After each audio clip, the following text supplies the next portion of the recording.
بسم اللہ الرحمن الرحیم۔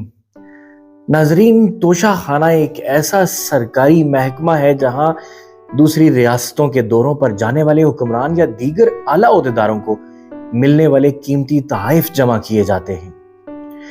کسی بھی غیر ملکی دورے کے دوران وزارت خارجہ کے اہلکار ان تحائف کا اندراج کرتے ہیں اور ملک واپسی پر ان کو توشہ خانہ میں جمع کروایا جاتا ہے۔ یہاں جمع ہونے والے تحائف یادگار کے طور پر رکھے جاتے ہیں یا کابینہ کی منظوری سے انہیں فروخت کر دیا جاتا ہے۔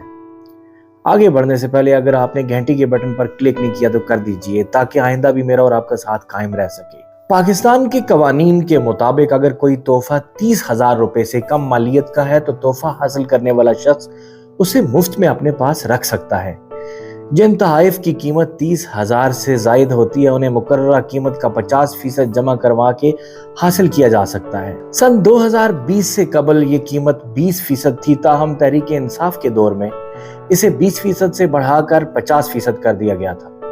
ان تحائف میں عام طور پر مہنگی گھڑیاں، سونے اور ہیرے سے بنے زیورات، مختلف ڈیکوریشن پیسز، سووینئرز، ہیرے جڑے قلم، کراکری، قالین وغیرہ شامل ہیں۔ توشہ خانہ میں جمع کروائے گئے تحائف حکومت کے بتائے ہوئے قواعد کے تحت ہی فروخت کیے جا سکتے ہیں۔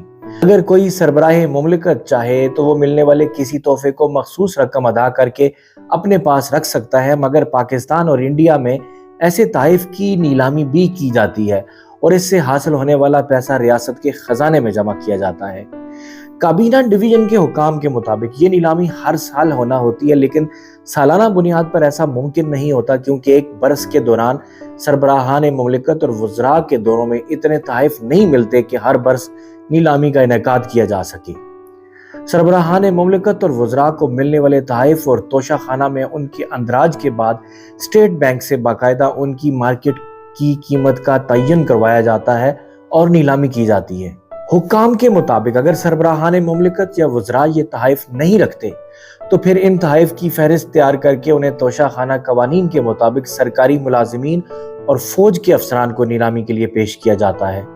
نیلامی کی قیمت کا تعین دوبارہ FBR اور اسٹیٹ بینک سے کروایا جاتا ہے اور ان میں سے چند اشیاء کی قیمت کو مارکیٹ ویلیو سے کچھ کم رکھا جاتا ہے، جبکہ چند ایسے تحائف جو کسی خاص سربراہ مملکت کی جانب سے ملے ہوں ان کی اہمیت اور اعزازی مالیت کے تحت ان کی قیمت مارکیٹ سے بھی زیادہ رکھی جاتی ہے۔ توشہ خانہ قوانین کے مطابق ان تحائف پر پہلا حق اس کا ہے جس کو یہ تحفہ ملا ہوتا ہے۔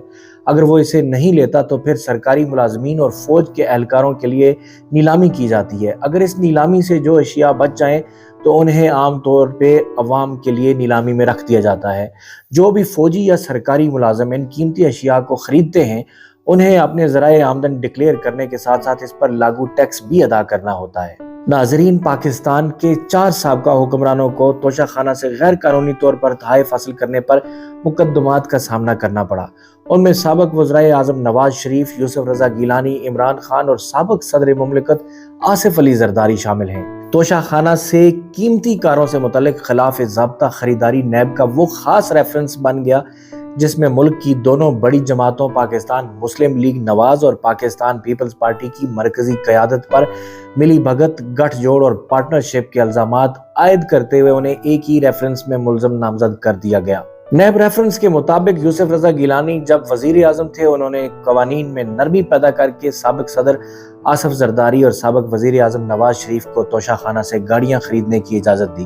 اسلام آباد کی احتساب عدالت نے حکومتی توشہ خانہ سے تحفے میں ملنے والی گاڑیوں کی غیر قانونی طریقے سے خریداری کے مقدمے میں سابق وزیر اعظم میاں نواز شریف کے ناقابل ضمانت وارنٹ گرفتاری بھی جاری کیے۔ نیب کے ریفرنس کے مطابق آصف زرداری نے بطور صدر متحدہ عرب امارات سے تحفے میں ملنے والی آرمڈ کار BMW 750 LI 2005، لیکسس جیپ 2007 اور لیبیا سے تحفے ملنے والی BMW 760 LI 2008 توشہ خانہ سے خریدی۔ ناظرین، نیب نے دعویٰ کیا کہ آصف زرداری نے ان قیمتی گاڑیوں کی قیمت منی لانڈرنگ والے جعلی بینک اکاؤنٹ سے ادا کی۔ ریفرنس میں ان بینک اکاؤنٹس کی تفصیلات بھی بتائی گئیں جن میں سے مبینہ طور پر آصف زرداری نے ادائیگیاں کی تھیں۔ ریفرنس کے مطابق آصف زرداری یہ گاڑیاں توشہ خانہ میں جمع کرانے کے بجائے خود استعمال کرتے رہے اور انہوں نے عوامی مفاد پر ذاتی مفاد کو ترجیح دی۔ اسی طرح ایک کیس عمران خان پر کیا گیا جس کے مطابق عمران خان نے غیر قانونی طور پر ایک گھڑی توشہ خانہ سے رسیو کی۔ ناظرین اپنا خیال رکھیے گا، ملتے ہیں ایک اور ایپیسوڈ میں۔